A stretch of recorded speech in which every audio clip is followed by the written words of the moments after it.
Catastrophic Hurricane Melissa will directly impact Jamaica, this according to the Meteorological Service of Jamaica. Hi again and welcome, this is Links 007 TV Weather Report and we'll be right back with the full details.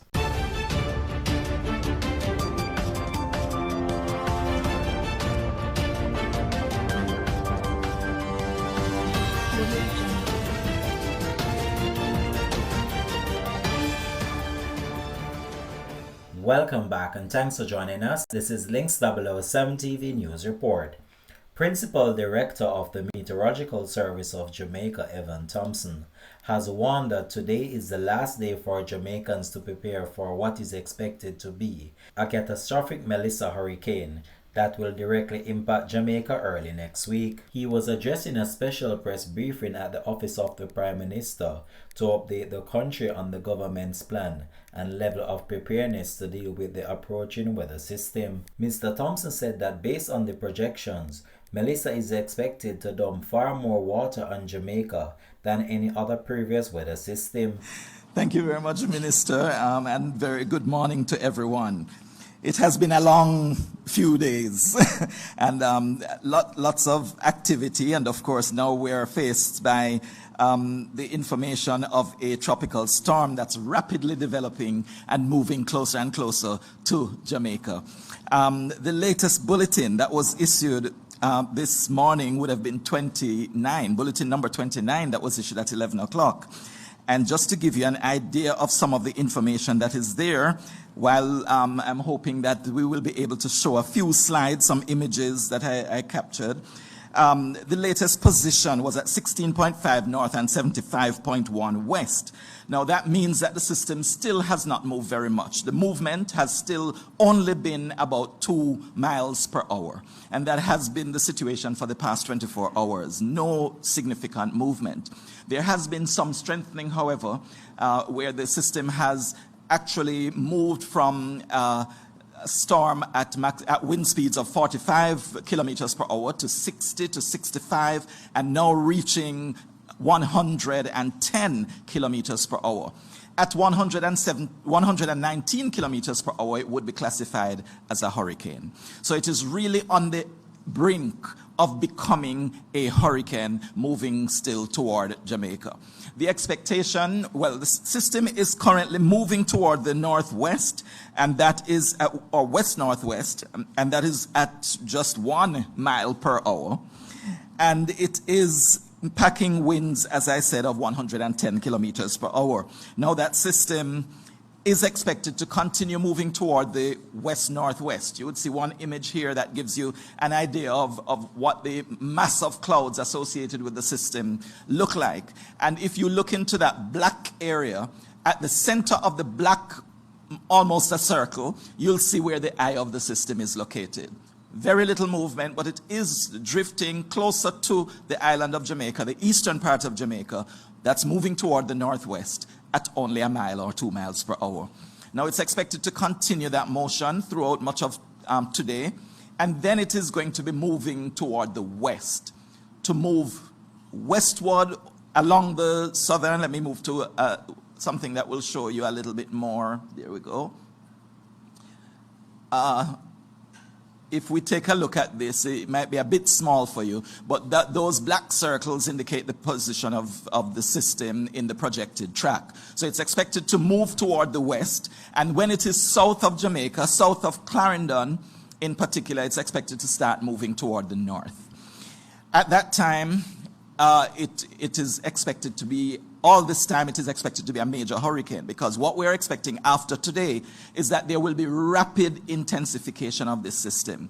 That's a phase that some of these hurricanes go through, especially in these days of climate change. We find that this rapid intensification is becoming much more frequent, where there is a period where they just jump from one category to the next in just a couple of hours. So this is what we are expecting to occur with Tropical Storm Melissa, soon to become Hurricane Melissa. And it will continue to move toward the southern coastline of Jamaica. It should make impact with the coastline by Tuesday morning. Today is Saturday morning. So we have about 3 days of movement.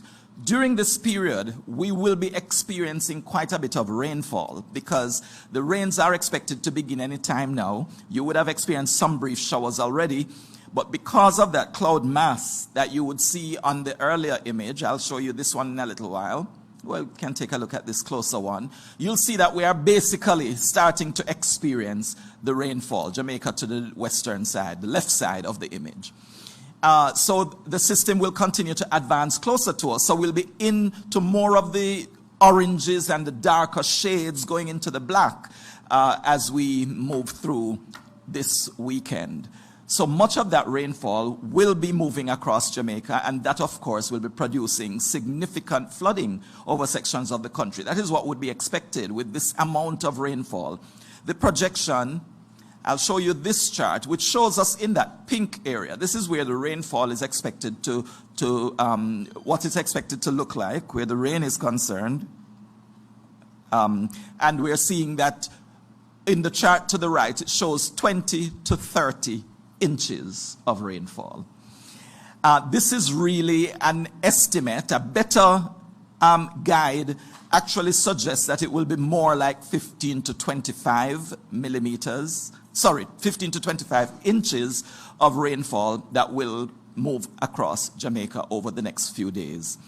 That is significant. When we have 2 inches of rainfall, it's whole heap of rainfall. So when we talk about 15 to 25, this is much more than, oh, that's somebody else's phone, I assume. Right, this is much more than you can even imagine to experience. This is a major rain-producing event. It is considered to be producing catastrophic flooding. In some cases, they say life-threatening. We have already heard about some lives being lost in Haiti, and this is because of this system. So we must take every precaution when it comes to the rainfall. If you are in any area that is flood prone, a low-lying area, you must find a way to build a relationship with somebody that will help you to move from that area, or move to those shelters as soon as they are open and make sure that you are able to ride out this whole system. Now, it's going to be here for a long time. This system, as I said from the earlier picture, lots of rainfall, and it will be with us for a good 5 days or so. Heavy rainfall, increasing wind speeds. We are expecting that storm force winds. I believe there is another image that I could probably show. If I got it in, probably not. But it shows that these tropical storm force winds are expected to start being experienced in eastern parts of the island by this evening.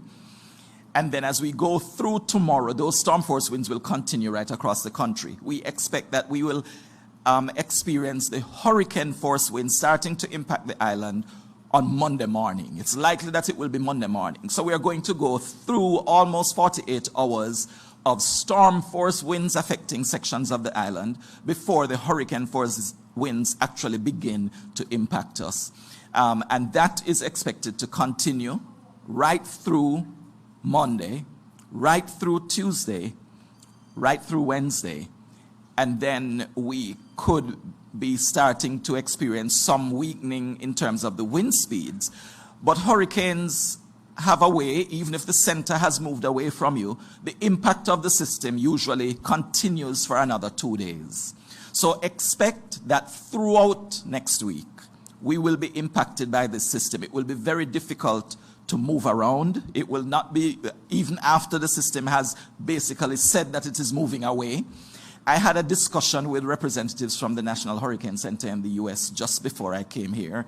And they were saying that the kind of rainfall that we're experiencing, that we will be experiencing, is going to prevent us from actually even doing some of the usual activities immediately after the system center moves off the island. We're going to be prevented because of blocked roads, because of landslides, because of the amount of water that remains over the country, that it's going to be very difficult to move around, assuming that all of this pans out the way that is being projected at this time.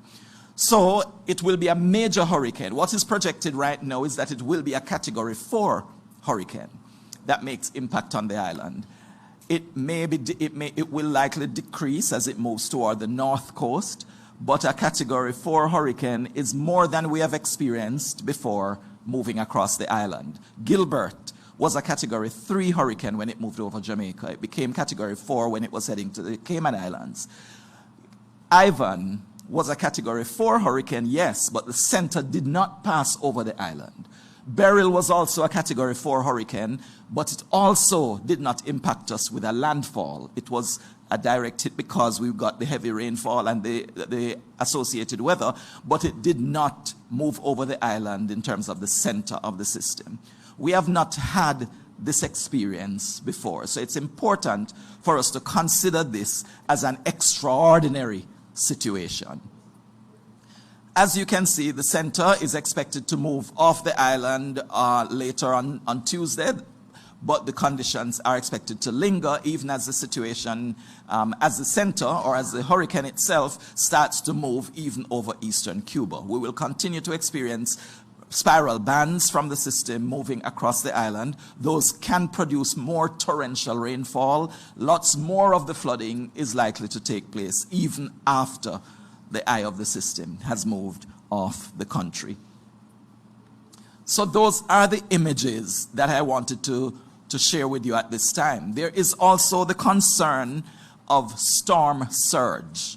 This is something that is often overlooked, but we will recall that back in the time in 2004 with Hurricane Ivan, we had storm surge that completely demolished an entire community, Caribbean Terrace in St. Andrew, near to the Palisados area, but that community no longer exists in the way that it used to because of storm surge. We would also know that with Ivan and with Dean in 2007, and even with Beryl, we had significant storm surge on the southern coastline in Rocky Point, in Portland Cottage of Clarendon, and there are other areas on the south coast that also were affected by storm surge. Now, storm surge is also a flooding event, but it is not the flooding from the rainfall. It is flooding that comes in with the waters of the sea.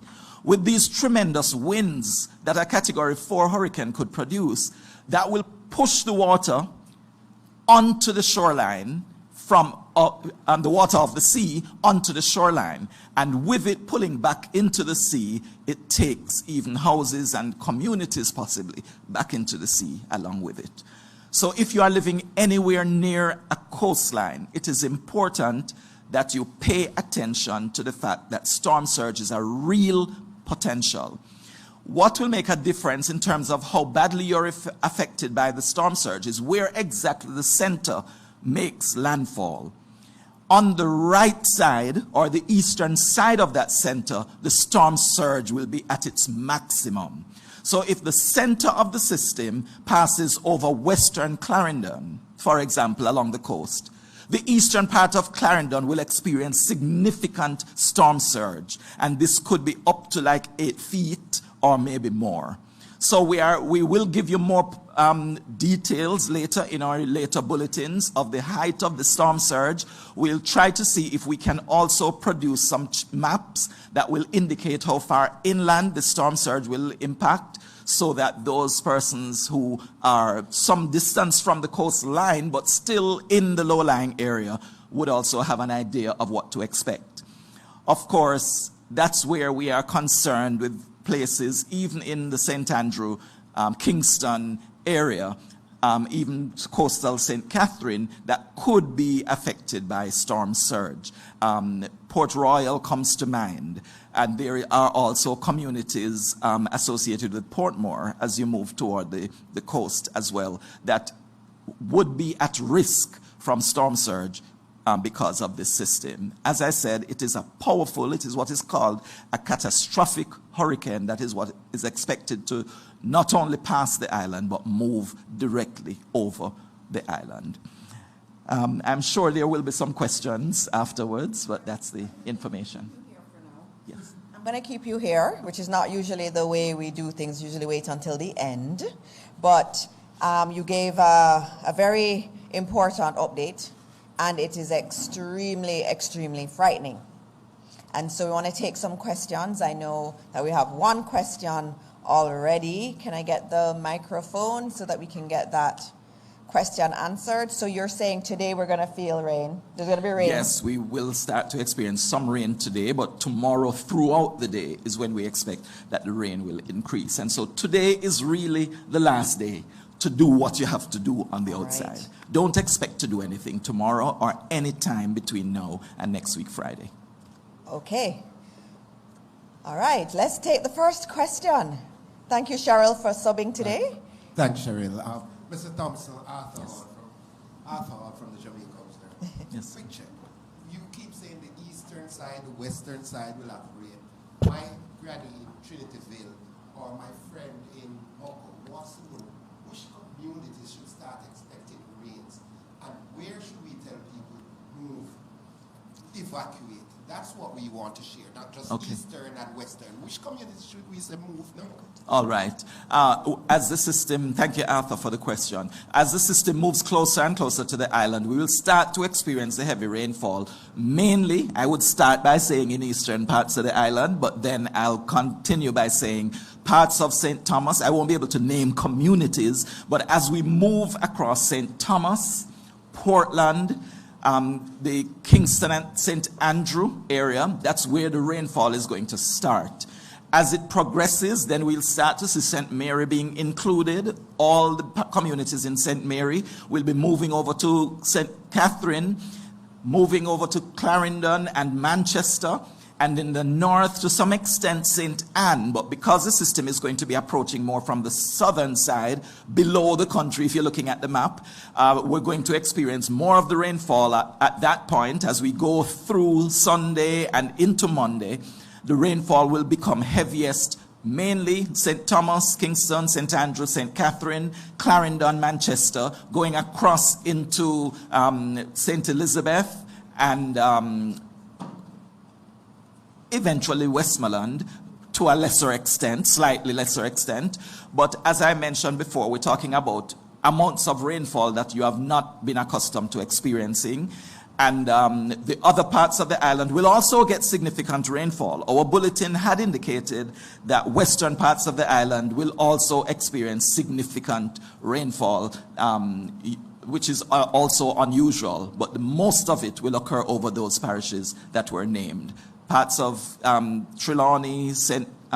James, and Hanover will probably be a little bit less impacted, but let's not take that as comfort, because it will still be more rainfall than you bargained for. All right. And there'll be surges now, the coastline areas? coastal areas. Coastal areas. Mm-hmm. Yeah, in terms of the storm surge, for the storm surge coastal areas, we are expecting that parts of Clarendon, St. Catherine, Kingston, St. Andrew, and St. Thomas will be most impacted by the storm surge. So the coastal areas of those parishes should be really watching. I understand that our fishermen have for the most part moved in. People are commenting that they are seeing all the fishers coming in, and I take that as a good sign. Hopefully they are securing their vessels and making sure that they would be able to ride out the storm at home. All right, thank you very much. Was there any other question we had at this point for Evan? Okay, here we are, nationwide. Yes. Morning, Mr. Thompson. Morning, everybody. Mahiri Stewart, Nationwide News. I've heard a lot of warnings being given to persons that are in low-lying areas, but are persons in high areas also at risk? And if so, what should they do? Of course. Thank you for your question, Mahiri. The hazards impact different areas in different ways.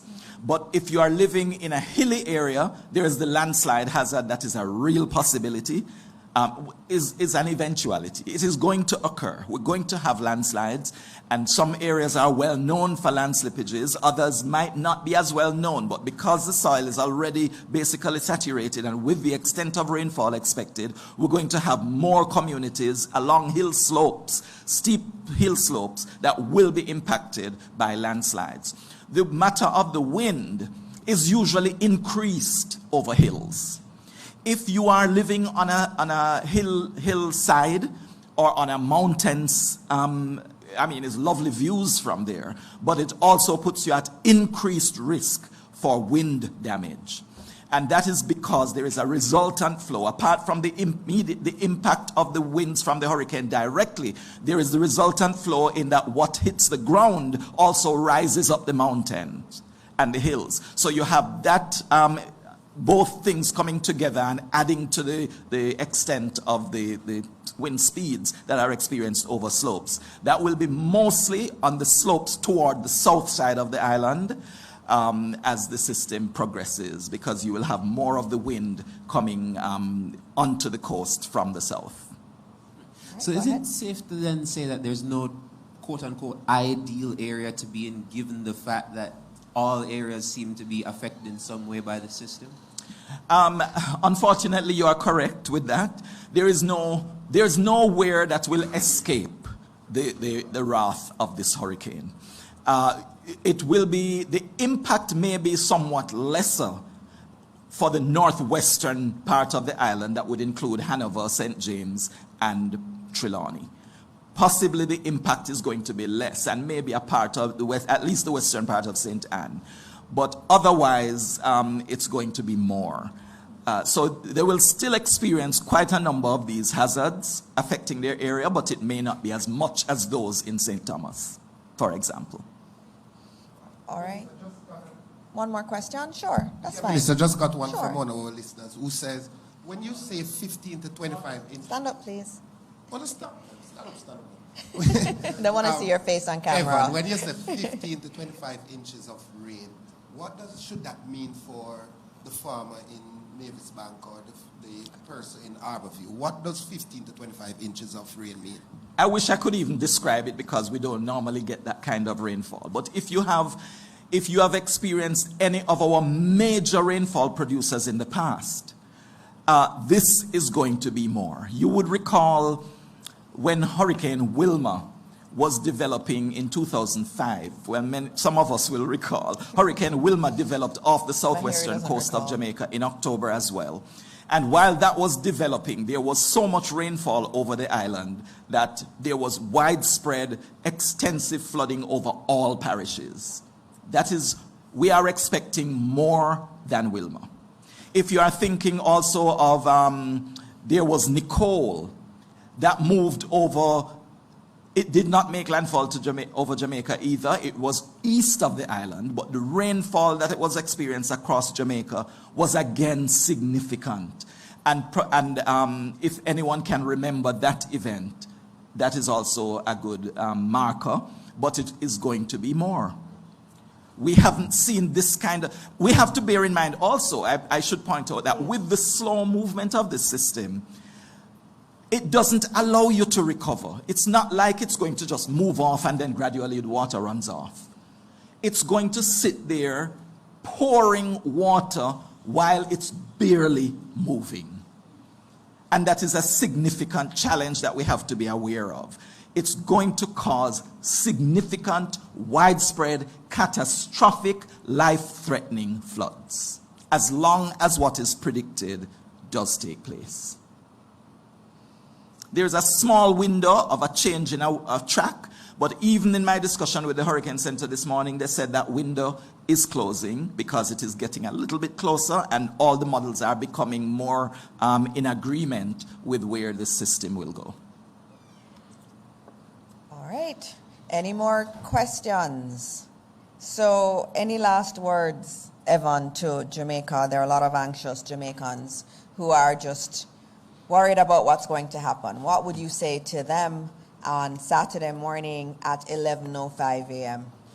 I would say if there are some things that are not yet in place, that must be in place, you might have to Brave the crowds, because there are going to be crowds wherever you need to go. You might have to brave it if you need something. Let's not take advantage of getting much more than you will need. But consider your brothers and your sisters as well. There is somebody else who will not be able to go. There is somebody else who will be in need, and you might have to provide that kind of assistance to them, even now as we prepare. Today is your last day to prepare for this hurricane. If you have not done anything yet, don't think that you will be able to go out tomorrow and it will be easy to go and get things done, because that might not actually be a reality. You have to do what you can now. But I don't want you to think there is no hope, because I still believe that we can trust that things will not be as bad as I am making it sound to you, by at least preparing yourself, yes, but at the same time believing that you will ride this through. You will get over it, and tomorrow, metaphorically tomorrow, it will really be next week, the sun will shine again and you will be okay. Just take care, take the precautions that are necessary, and do it now. All right, thank you very much, Evan. Just reminding everyone that what Evan said, finish all your prep today. You won't have a chance to do it after today. And you're going to start feeling the tropical storm, winds, and the rain is coming from today. He also said something, which was that we must expect more rainfall than we've gotten from any of the other systems we can remember. So we have to take this very, very seriously. And Evan, we are so grateful to have you in the government service, and you will continue. I'm assuring you that we'll continue to hear from Evan. He will come on periodically. If we can't do the briefings in this room, we will find a way to get the information to you nevertheless. Thank you, Evan. You're welcome. Up next, we have Minister Matthew Samuda, our Minister of Water, Environment and Climate Change. Minister, morning. Thank you, Minister Dixon. Colleague ministers, heads of agency, permanent secretaries, members of the media, Jamaicans all. We started the very first press briefing, Minister Dixon, by saying that it was not time to panic, but time to prepare. Well, Jamaicans, it's still not time to panic, but the time for preparation is running out.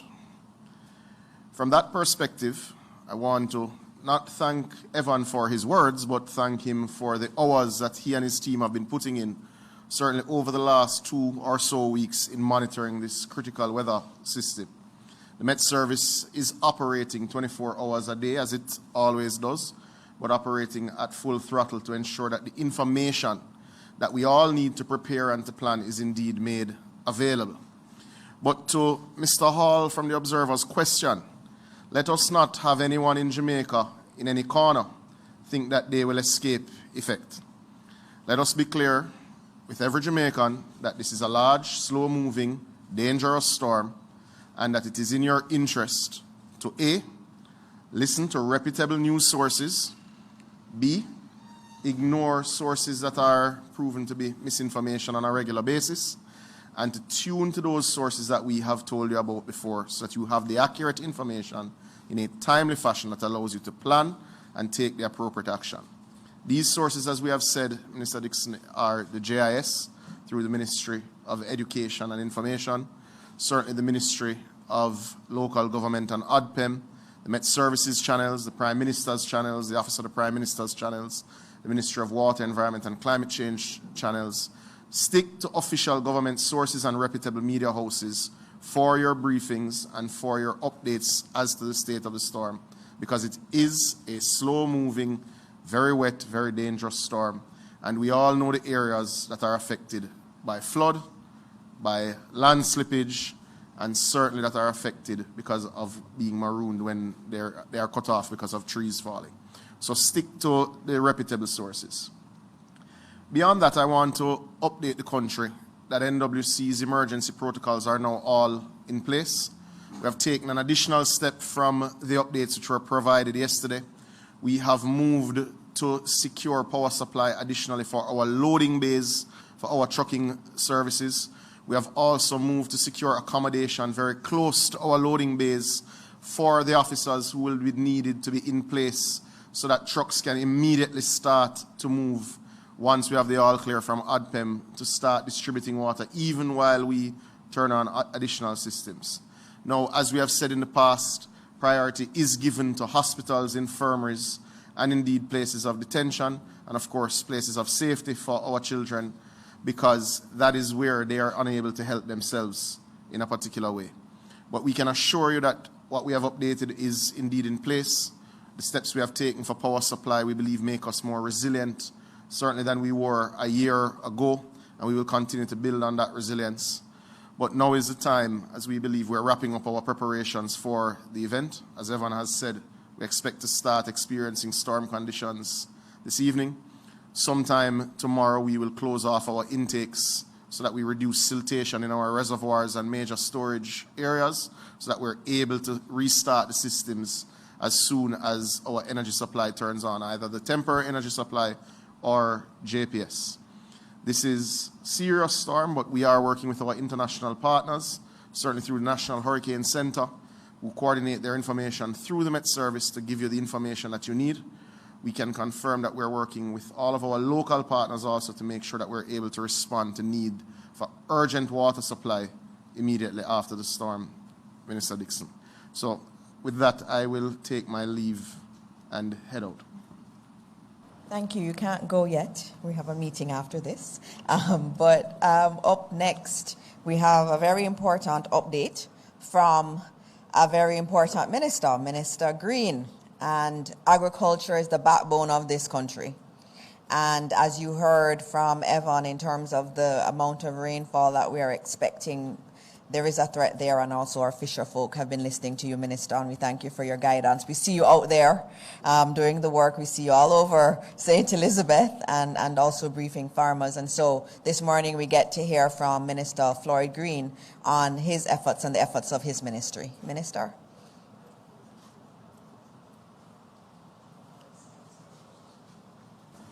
Thank you very much, Minister Dixon, colleague, ministers, people of Jamaica. Good morning. The Ministry of Agriculture, Fisheries and Mining has activated its emergency protocols and has convened its disaster management and mitigation committee. Our first phase has been to issue various advisories to our farmers and fishers around what to do in the event of this storm. Clearly, we now see that as the week has gone on, the storm has strengthened, and it appears, based on the forecast, we are certain to get significant rain and significant wind. As such, we've been saying to our different types of farmers to take necessary precautions. Firstly, for them to be out there harvesting if they can. We have been working with a number of our farmers, our fruit farmers, our pepper farmers, to harvest what they have, to work with our agro-processes to provide those items so that they can minimize their losses. Additionally, we've been saying to our livestock farmers to ensure that they have sufficient feed for their animals, ensure that they have sufficient clean water for their animals. If the animals are in a flood-prone area, move them to higher ground. It is very, very important that they act now, especially in relation to preparing silage so that the animals will have feed during the storm. We've sent out advisories, and our RADA teams have been out in the ground. Literally, our extension officers have been visiting with farmers, saying to them, put these precautions in place. Clear your drains so that you can have the free flow of water. If you're banana and planting farmers, please get rid of the overhanging trees, prop up your plants, store your chemicals in a dry place. We know with a lot of rain comes the onset of fungus. You need to have your fungicides, store them so that when it is clear, and this is a very important part, we don't want anybody to be trying to venture out in the weather event to try to save their crops and animals. Oftentimes that causes loss of life. So make these preparations now. Put your chemicals in a safe place so that when it is clear, you can get out there and you can get back to what we love to do. Additionally, we saw a lot of damage to our greenhouse farmers in Hurricane Beryl. In fact, about 232 greenhouse structures were destroyed by Hurricane Beryl. A number of those farmers have not fully rebuilt as yet, are in the process of rebuilding. We've had a number of interventions to get those farmers back on their feet. We're asking them to follow the protocols. In fact, we have been literally calling our greenhouse farmers through RADA to say to them, ensure that you strip your greenhouses, take off the plastic so that the wind can pass through. Originally, we were just talking about rain. But as we have seen, based on the trajectory of the storm, which will likely become a hurricane, then we're going to have significant wind. So we're asking our farmers to follow the protocol. So the RADA team is out. Also, our Agro-Invest Corporation has been working with our agri-parks, looking at critical drains, trying to clean those drains so that we can reduce the impact of flooding. As such, the Sugar Company of Jamaica as well has been undertaking that, has been directed to undertake those works. In relation to our fishers, our message has been very, very clear. Come home. Secure your boats and secure your engines and do not venture out during this weather system. I must say that we've had very, very good uptake of our advisories from our fishers. A number of them have made their ways from the Keys. A number of them have come back in, have pulled in their boats, and our extension officers from the Fisheries Authority are out checking, making final checks to help those fishers be ready for the inevitable that will come. Part of what we're doing now is the transition into looking at crafting our recovery. It is very, very clear that we will have significant negative impact on our agricultural sector. We have been having a very good year for agriculture. You know, our farmers showed tremendous resilience after Hurricane Beryl, leading us to what will be 3 quarters of significant growth in our agricultural sector. Unfortunately, Melissa is coming at a time that most farmers would have been capitalizing on the normal October rains to put in their crops to be ready for December, for the Christmas period. And as such, there is a lot at risk on the agricultural side. So we've already started to craft a disaster recovery plan. Clearly, that will be finalized depending on the extent of the damage, but already we have forward procured vegetable seeds because we do know that our vegetable crops are more susceptible to these weather-related events. So we already have in stock through our RADA offices some vegetable seeds so that we will be able to get out as quickly as possible. We've also secured some chemicals that we know will be important to distribute to our farmers after the weather event. We've also been engaging our partners, and I really want to thank the ones that have reached out extremely early. We've already had a meeting with our CARICOM counterparts around support that they plan to provide. We've already had an outreach from the FAO and from ECA in relation to indicating that they stand ready to assist Jamaica in relation to its recovery effort on the agriculture and fisheries side. So with all of that said, I will close by saying to our farmers and our fishers, please heed the warnings from the Met Office, follow the advisories that we will be issuing from RADA, from the National Fisheries Authority. Make your final preparations now. The government will be there to help you get through after all of this is passed. We have shown that with Hurricane Beryl that we are nimble enough to get to you quickly so that we can rebound in a robust fashion. Once there is life, there is hope. So please take the time to protect your life, and we will help you protect your livelihoods. Thank you. Thank you, Minister Green, for that. He's going to do everything he can to help our farmers, and I know that. We did that in Beryl. You did an excellent job there, and I know that you'll continue to do that. Up next, we do have Minister Mackenzie, who is the lead minister in terms of a lot of this prep. He's the deputy chair of the National Disaster Risk Management Council. and he has oversight of ODPEM and other key agencies, and so he will come and give his update to you this morning. Minister Mackenzie. Thank you, Minister. First of all, let me commend you on the excellent job that you have been doing since we started this series of press briefing, and to my colleague cabinet ministers, especially Minister Semuda, for carrying most of my areas over the last couple of days. And one of those days got you into some problems, but you were good enough to get out of it. Today is a day that many of us is contemplating as to what the outcome starting today will be. I want to start off by saying that Jamaica is in the top 5 most disastrous countries in the world. We sit in the middle of the earthquake fault line, and we are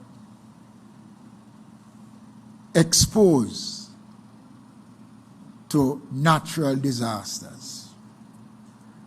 The pending impact of Melissa is not something that as a country we should take lightly. And even yesterday, engaging with some fellow Jamaicans, their argument is that we are a God-blessed country and we are gifted and the system will pass. Well, the Bible also reminds us that God helps those who help themselves. And I believe that we are at a point now where the government, the Ministry of Local Government, through the Office of Disaster Preparedness and Emergency Management, will have to take the necessary steps to ensure that we put in place the systems which exist that gives us the powers under the Disaster Act to ensure that Jamaicans comply and Jamaicans do what is necessary. Later on this afternoon, I'll be meeting with all the mayors. And one of the areas of concerns that has been brought to my attention, and I did a few surveys across the corporate here this morning, that there are several major construction sites that still has materials, sand, gravel, steel, and in some cases, cranes still hanging in the air. I'm going to make a general appeal this morning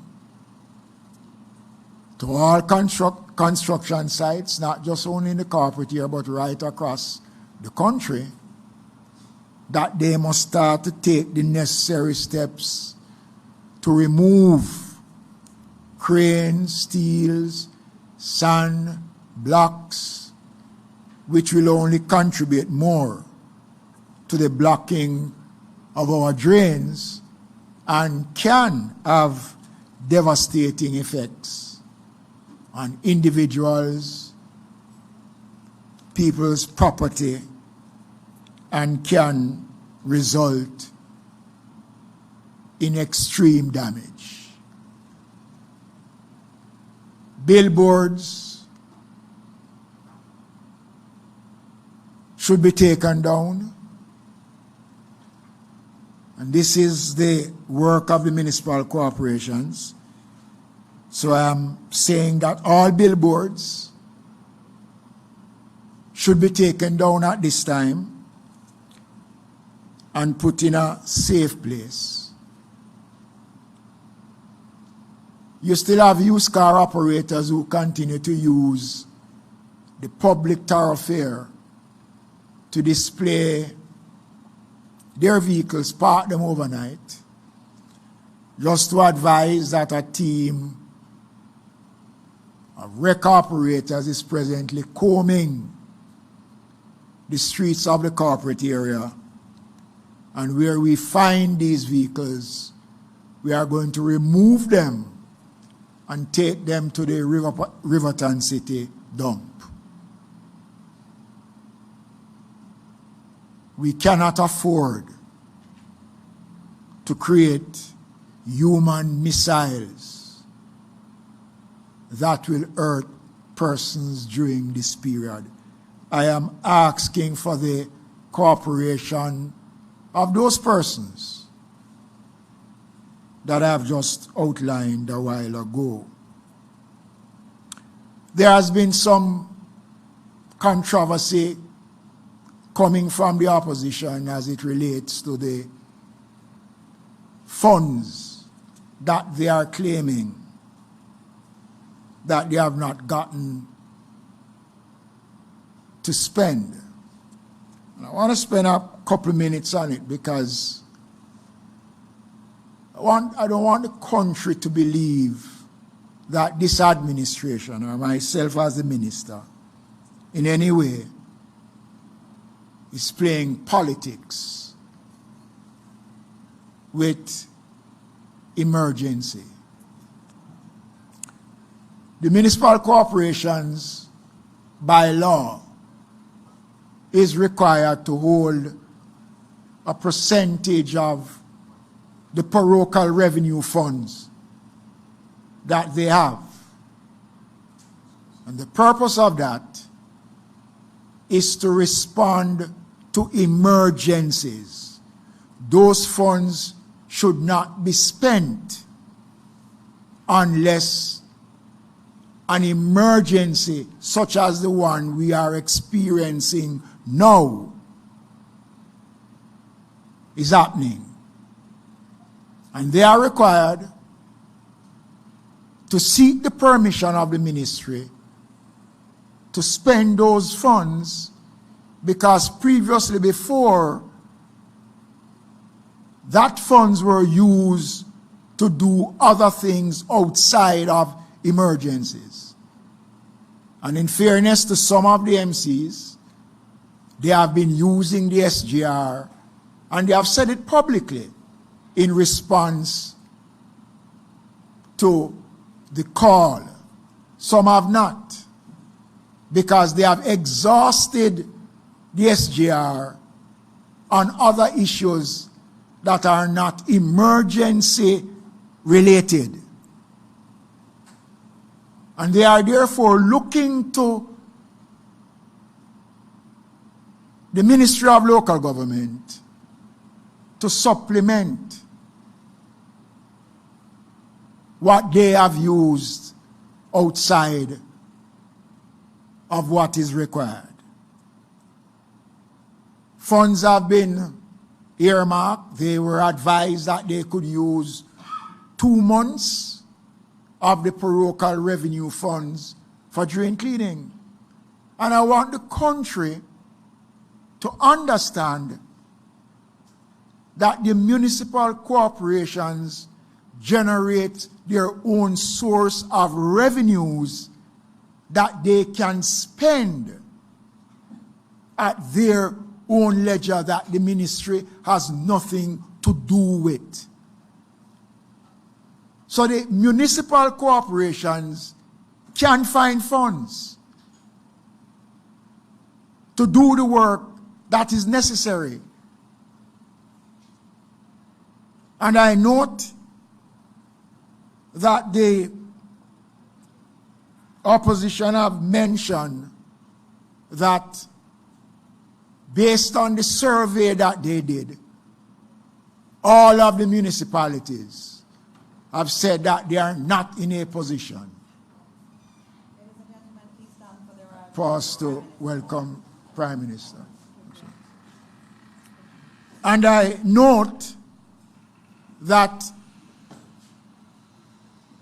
it is said that some of the municipalities are not in a position to do it. All of them, the release said. But at least 5 municipalities that are controlled by the opposition has come out publicly to say that they have undertaken drain cleaning exercise and they are in a state of readiness. I want to say to the country this morning that this administration takes seriously the question of our preparedness for disaster, and we will work across the board to ensure that we provide quality service to the people and to ensure that the people's business is taken care of. So let me repeat again that the municipal corporations are in a position. There are 13 levels of fees that they are collecting, that they have control over those 13 layers of fees. The only ones that is controlled by government in terms of the Ministry of Finance is the PRF, which is a proceeds of the revenues from motor vehicle licensing and fees, which we get 66 and a third %. And on submission of your program, the funds are released, and the determination of the amount that the MCs get is not determined by the Ministry of Local Government. It comes directly from tax office. They get property taxes. They get trade license, which are a significant amount of revenues. So they are in a position to do what is necessary. I'd like to therefore now touch on 2 critical areas of our preparedness as we get deeper into the hurricane. Already I would have written to the Most Honorable Prime Minister on the advice of the Director General of ODPEM under the Disaster Risk Management Act to make a declaration which the Prime Minister did yesterday. Jamaicans, there is another request I'll be putting in writing to the Prime Minister for his consideration. That based on the extent of the system, there are vulnerable communities in Jamaica that it is advisable that persons do not remain in these communities during the passage of the hurricane. Provisions are made in the Disaster Risk Management Act for compulsory evacuation. Places like Rocky Point in Clarendon, Taylor Land in Bull Bay, New Haven, Riverton City, and many other communities that will be affected, where lives will be threatened. I will therefore be writing to the Prime Minister based on the recommendations of the Acting Director General of ODPEM that we take those steps to advise those communities of the intent to declare this order. But I want to make an appeal to persons who are living in these communities. Port Royal is one such community that is of concern, that you can start to make arrangements to move and go and spend time with relatives and friends. It is in your interest that this is done. And I want to say this, and I have to speak, Prime Minister, because this is how I am. it is going to be impossible when the event comes, after all the efforts that you would have made, to say to our first respondent, go to point A and point B, to put their lives at risk when persons refuse to move before. And I want to urge Jamaicans, do not take this for granted. We have already removed the residents of 3 infirmaries that sits on the mouth of the river of the sea in St. Anne, Hanover, and Trelawney. Those residents have been removed to safe grounds, and we are presently removing the homeless population from the streets and placing them in shelters right across the country. The Ministry of Local Government and ADPEM is in a position, Prime Minister, to provide relief supplies when necessary, Prime Minister. We have a team here in Jamaica from Sedema, which came in over the last 2 days, which is helping us in our communication system and is here to give support to the team on the ground. The government is doing all that it can within its powers, but the greater effort has to come from the people themselves. And I want to use my presentation this morning to urge Jamaicans to take this seriously. Do not gamble with Melissa. It's not a safe bet. I urge Jamaicans to think about themselves first. I hope and pray that God will grant us the strength and the courage, and that He will smile on us and be gracious to us over the next couple of days. Thank you. Thank you very much, Minister. Now we're going to be hearing from our Prime Minister, Dr. the Most Honorable Andrew Holness. Thank you, PM. Thank you, Minister. Good morning, Jamaicans here and overseas who may be watching this press briefing. Firstly, a few comments on the system itself. The system is quite an unusual one, sitting in the Caribbean Sea for such a long time, making up its mind where it will go. It is obvious that it now has a trajectory where we can, with great certainty, say that Jamaica will be impacted. Let me be clear that the entire Jamaica will be impacted by this storm. The outer bands seem to be very wide, and it is already affecting the Dominican Republic and Haiti with significant rainfall. We should expect the same. So the first impact that we should be preparing for would be heavy rains. Once it becomes a major hurricane, which is projected to be within a day, then we will have heavy winds. The third impact will be the length of time that it will stay. If it continues to be as slow moving as it has been, then we could expect anywhere from 2 to 3 days. Would that be correct, Evan? Or even longer.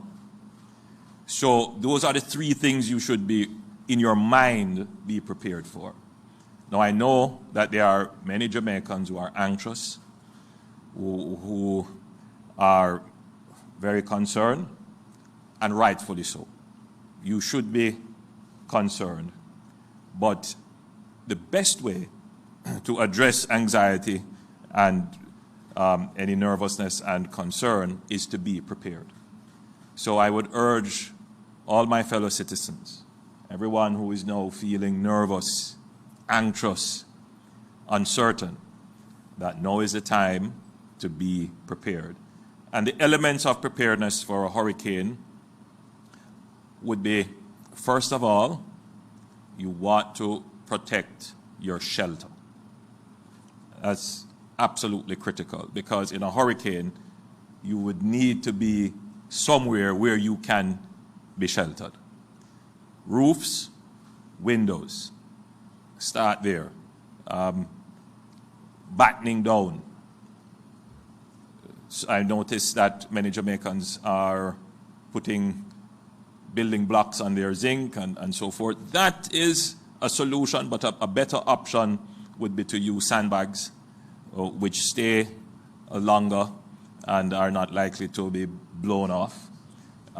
If you can find plywood or anything of that form to protect your windows, that would be useful. We always say to remove threatening branches from trees.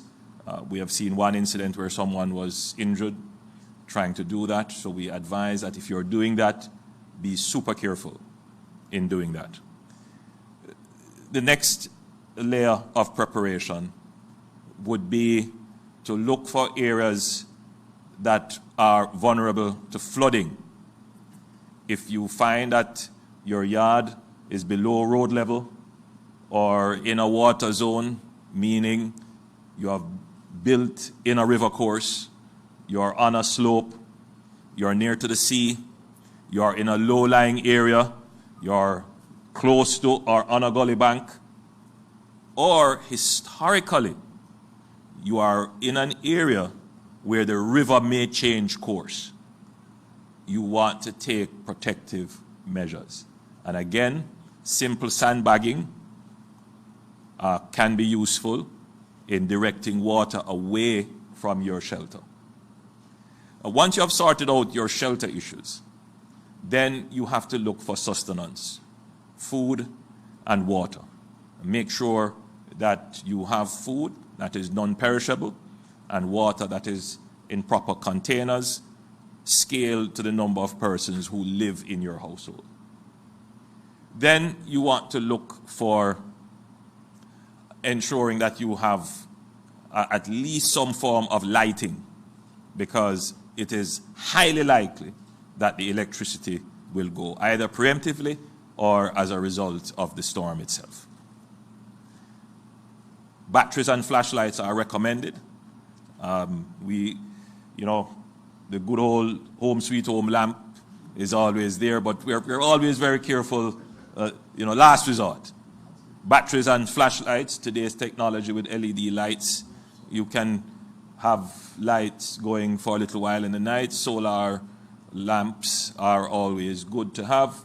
These are things that you would want to have in your possession. Of course, in today's world, telecommunications is important.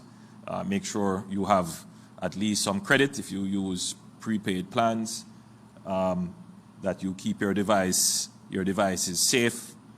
And we can't give you any guarantee that throughout the storm you will have full coverage. It is likely that you may have some coverage at some point, but you should always, in your hurricane plan, be prepared that you may be out of communication. But nevertheless, keep your instruments safe. Don't let them get wet, so that at least if the signals were to come back, you'll be able to connect. Now, having done all of that, there is another important thing which we ask you to do. Keep your documents safe. Now, your identification, your passport, any prescriptions that you may need to be refilled, your land titles and all of those things, keep them safe. Keep them in a safe place.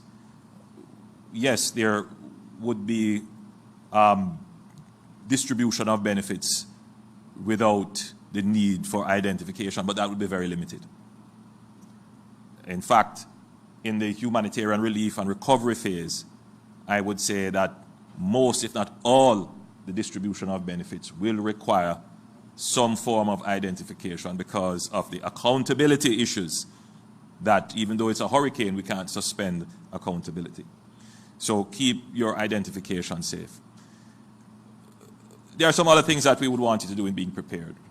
Speak with your children about the hurricane, because they are going through their own uncertainty crises, which you may not immediately recognize.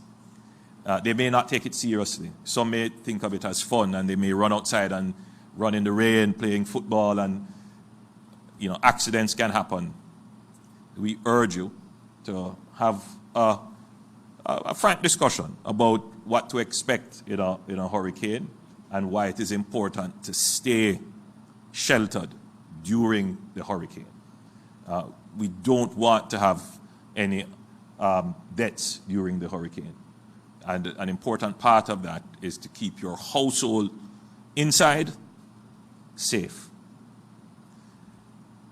Outside of that, communities are an important response tool to the hurricane. I remember during Gilbert, the community in which I live, everyone came together.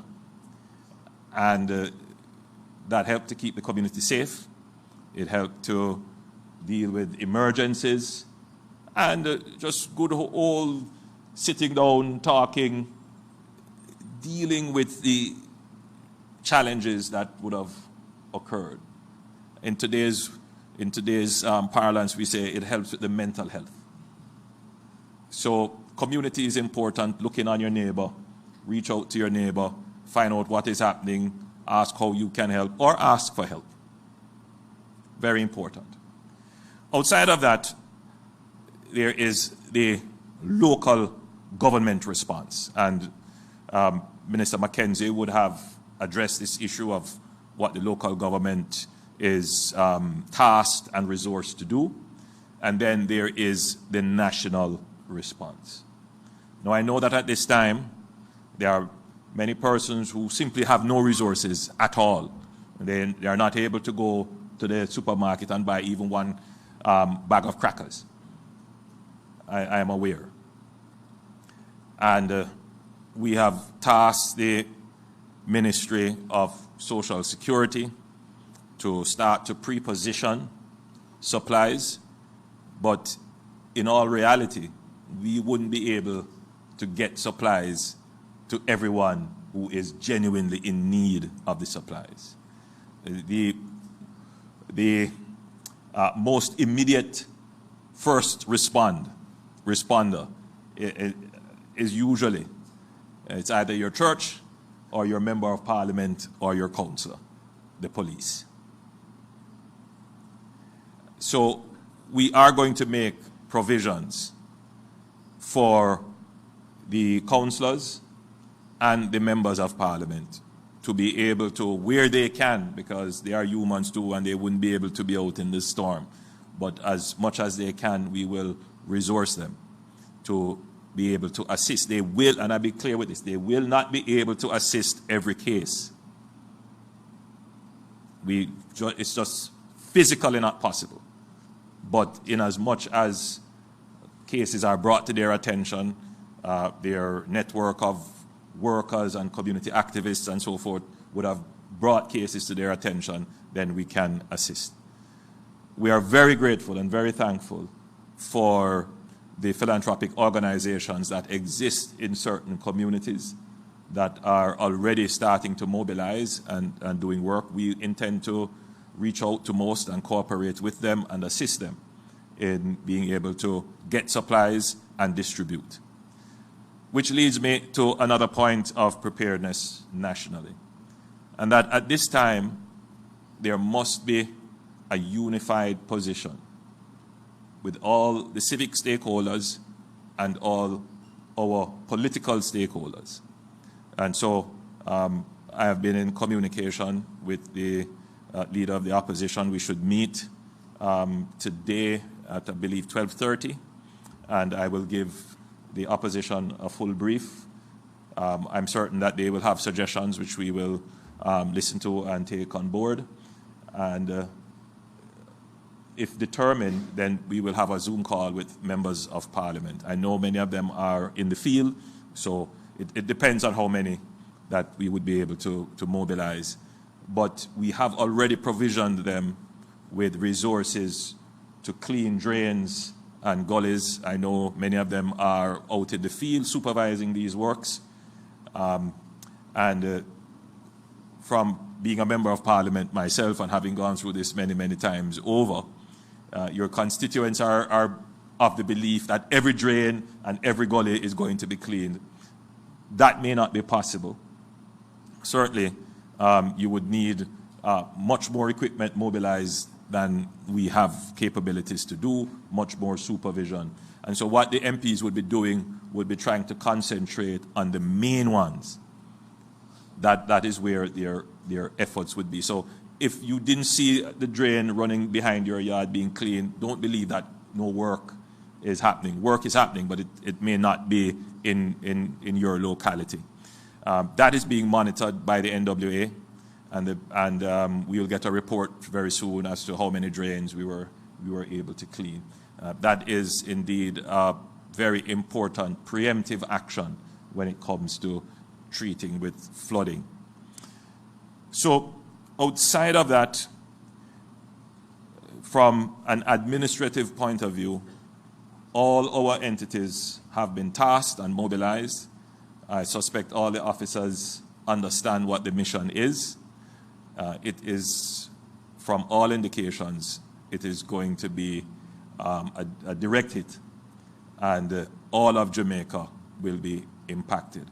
I urge everyone to be wise about this, to put aside the nervousness and the anxiety, and be practical, prepare, as I have outlined, how we should be prepared, and continue to pray. We have seen hurricanes at the last moment take a turn for the better. And I still have hope that the impact will not be as bad as it is shaping up to be. But we will prepare for the worst and continue to pray for the best. The impact, whatever it is, the preparation can have some mitigating effect on the impact, but the real work starts the hour after the impact. And what we have done in terms of national preparedness is to put everything in place to be able to respond the hour after the impact. And that is how quickly we intend to recover from this hurricane. Ladies and gentlemen, thank you.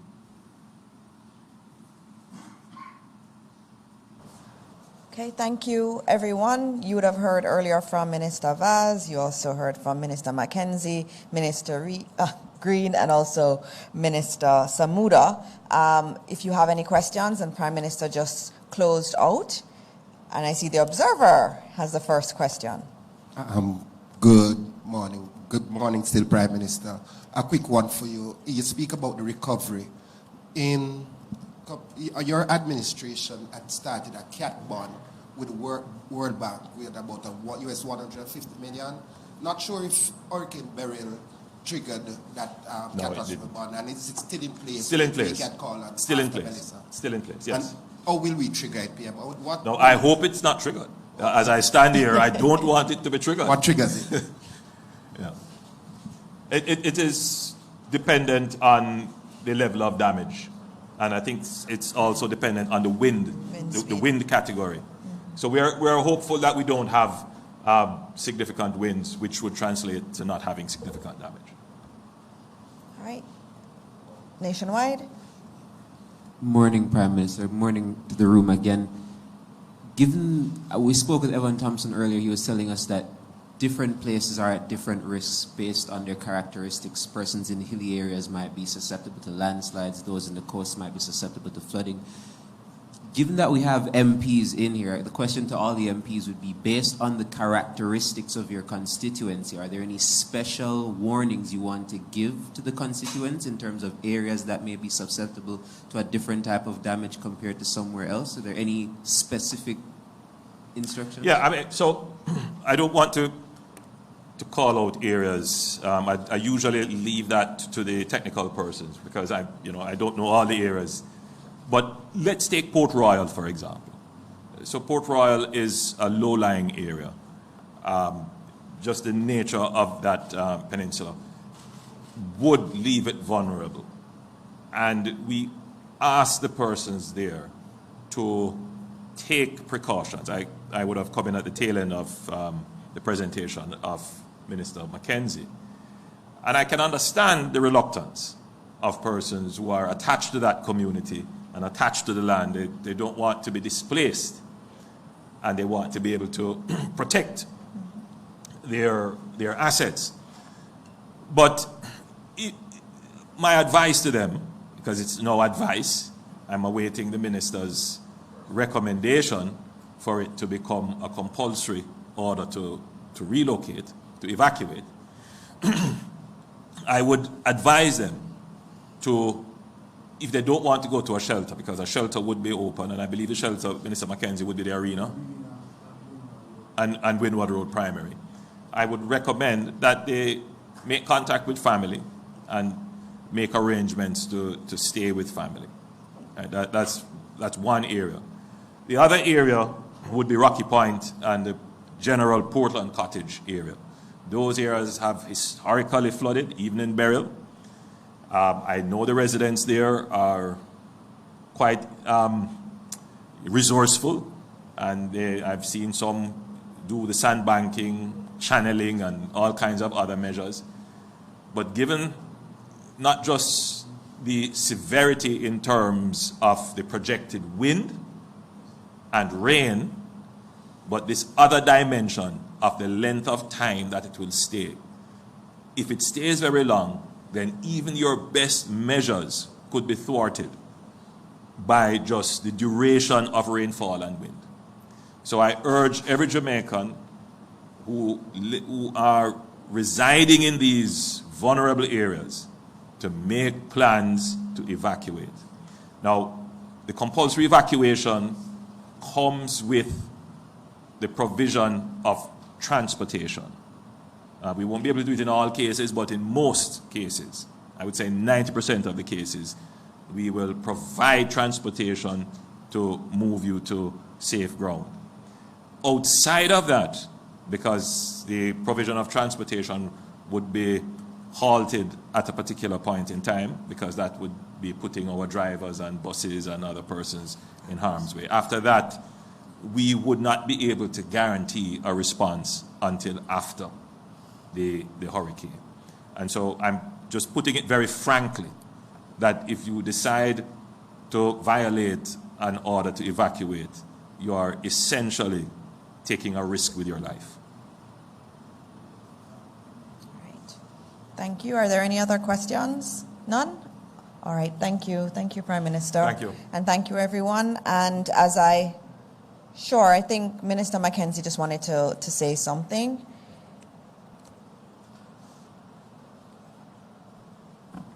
Prime Minister, one of the things that we picked up in a survey that we did is the question of mental health and people under stress. So to advise the public that there will be a medical team within the command center that will be able to respond to calls from individuals who are showing signs and expressing certain kind of tendencies during what is going to be anticipated to be a very, very difficult period, and that will be put in place, and we will make those numbers known shortly before the end of the day. All right. Thank you very much. That's a very good point. And Minister Green wants to make one final point too. Just to indicate that we will be closing all our botanical gardens. The botanical gardens do fall under the Ministry of Agriculture. So as of tomorrow, all our botanical gardens will be closed until further notice. All right. Thank you very much, Minister Green. So again, this is our 4th day of doing daily press briefings. We believe it's very important that we keep the nation apprised of everything that's going on. We have to be apprised of everything. And our ministers are working really hard. You see them here. They're in their constituencies also. They're dealing with their ministerial duties. Our Prime Minister has said that we are all on call, and we will continue to keep you updated with the latest information. Evan did a fantastic job this morning, and you were able to ask a lot of questions. We got some of the questions in from the media that were also online. And it is a dire situation, but we continue to pray. And as an administration, we commit to you that we'll continue to keep you informed. So please pay attention to reliable sources. And I want to thank the members of the media. I want to thank all of the media houses for playing these press conferences live so that Jamaicans can have access to it. We will continue to provide information. It may not be in this form. We may have to go online and do some updates online. Evan will be doing that throughout the day. Today we'll be doing that through the weekend and into early next week. There will not be an information vacuum from the administration. And now PM has something else he would love to say. Oh no, as you mentioned, information. Jamaicans should be aware that the prediction of the course of the storm is not a precise science. And there are several models, and we take the best of the models plus our own indigenous knowledge of our situation to give the best projection. But as an act of God, we have no control over what nature may decide to do, and it can shift, which is why we need to give you the up-to-date information. So we may have said something yesterday or even an hour ago, but the situation has changed.